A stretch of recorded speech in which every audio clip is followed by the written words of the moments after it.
Ratchet and Clank is out this week, and there's some weird stuff happening around that game. Ratchet and Clank Rift Apart comes out this Friday, and the reviews are starting to roll in. It is getting seriously awesome scores, like 5 out of 5s, 10 out of 10s, 9 out of 10s. I don't think there's anything below a 9 from any of the big sites for this game, so people are naturally very excited. Also, this is the biggest PS5 release potentially of the year, now that we know Horizon Forbidden West might not come out this year, so Ratchet and Clank has a lot riding on it. Because of that, people are coming up with rumors and other news stories to tie into the game to get that sweet SEO. And one of the biggest stories is that Sony might have been planning a PS5 bundle that comes with Ratchet and Clank Rift Apart. Now, it came from a foreign site, so initially people thought this might be a special edition console that was surprised going to launch this week, or something like a just PS5 that comes with the game. But as it turned out, this was just a rumor that someone made up, and it might have just been like a store's system where they were saying, yeah, if you buy a PS5, you can also get a bundle with Ratchet and Clank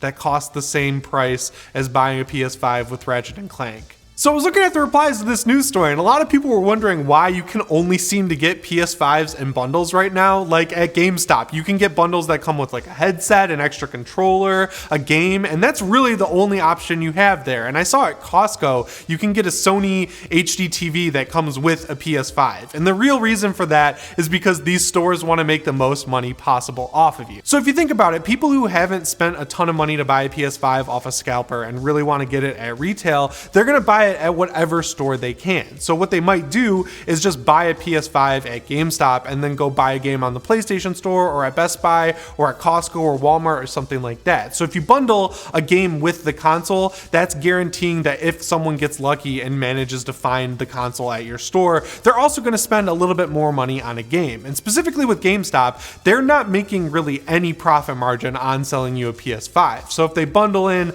like a headset, an extra controller, a game, the stuff that they do make more money on, they're just going to make more money in the long run, which is the whole point of this entire operation. You know, like everyone involved has to make some money, except for you who's losing money because you're buying a bundle with a controller you don't want and a headset that sucks. It is kind of a bummer though that there isn't any sort of special edition for Ratchet and Clank. I think this is a big deal of a game because Ratchet and Clank has something like 16 or 17 or 18 different releases across all of the different PlayStation consoles. But in 2016, when they released the remake, that really reignited the fandom of this franchise. It was a really good game. It had great gameplay. It had awesome graphics. Even if you have a PS5, you can download that game and get some sweet updates for it, like 60 frames per second. And it got people excited for Ratchet and Clank for the first time in a long time. And I really think that also was helped by Sony making the game cost $40. That was such a smart move. Like, I remember when it came out, I went to Target and then I couldn't find a disc. I went to Walmart, I couldn't find a disc. I went to GameStop, I couldn't find a disc. It felt like Sony was surprised at how many people wanted Ratchet and Clank. So now we're getting the like full-fledged, full price, real use of the PS5 version, and it's exciting. So I was kind of hoping Sony would have either like a special edition PS5 or maybe release some plates for the side of the PS5 or even a DualSense controller. Like just do something to celebrate what could be your biggest game release of 2021. And while I'm talking about it, I'm surprised that Sony is not taking advantage of these easily removable plates on the side of the PS5. It's not like the original Xbox 360, which had face plates you could swap out with custom ones that always looked really bad because the rest of the console was still white and didn't look very good. This is like the most prominent part of the PS5 that you can just take off and easily swap out, and other people are taking advantage of it. You can go on Etsy and buy custom plates that are different colors. You can go on dbrand and get their own cool custom version of these plates. I guess it's just probably because they're having enough trouble making PS5s as it is, so spending money to develop more stuff in the accessory standpoint for the PS5 like doesn't make a whole lot of sense. But I don't know.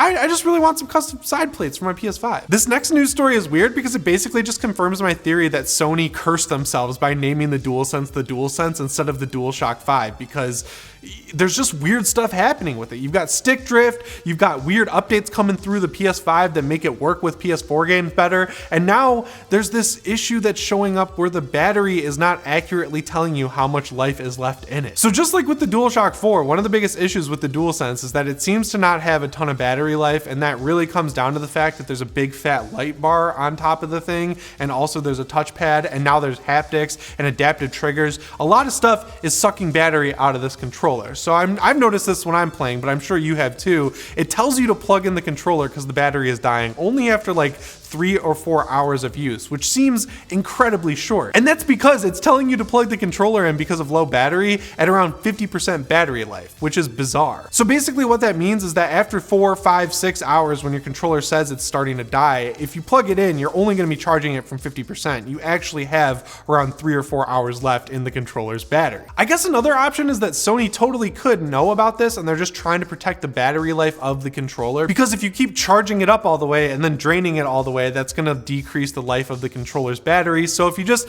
keep it topped off, it could help it last longer, I guess. I don't know. It's just a bizarre issue that's just another problem with the DualSense, and I don't understand why this controller is having so many issues, because it's the first thing that was announced related to the PS5. It was weird. Like early last year, Sony just woke up one day and announced the controller for the PS5. And it seemed like they were very proud of it. And now that we have it, all of the new features are dope and fun to use, but it just keeps having all these weird issues. So right after we finished recording this video, Sony actually released a software update for the PS5 that may have fixed the issue with the DualSense's battery. It doesn't really say specifically what it fixed. It seems like one of those software and security updates, but there's a bullet point that says we've updated the DualSense wireless controller device software to improve stability. So to me, that sounds like fixing this battery issue. This next news story is coming out of that interview Herman Hulst did on the PlayStation blog. We already talked about how he revealed that Horizon Forbidden West, Gran Turismo 7, and the next God of War are also coming to PS4 and why. That's an annoying issue in itself. But one thing he also talked about that's kind of been going over people's heads is that we are going to see a lot more PlayStation games coming to PC. Now, he had some nice glorified marketing talk for it, saying like the best place to play these games on day one is going to be PlayStation, which is fair because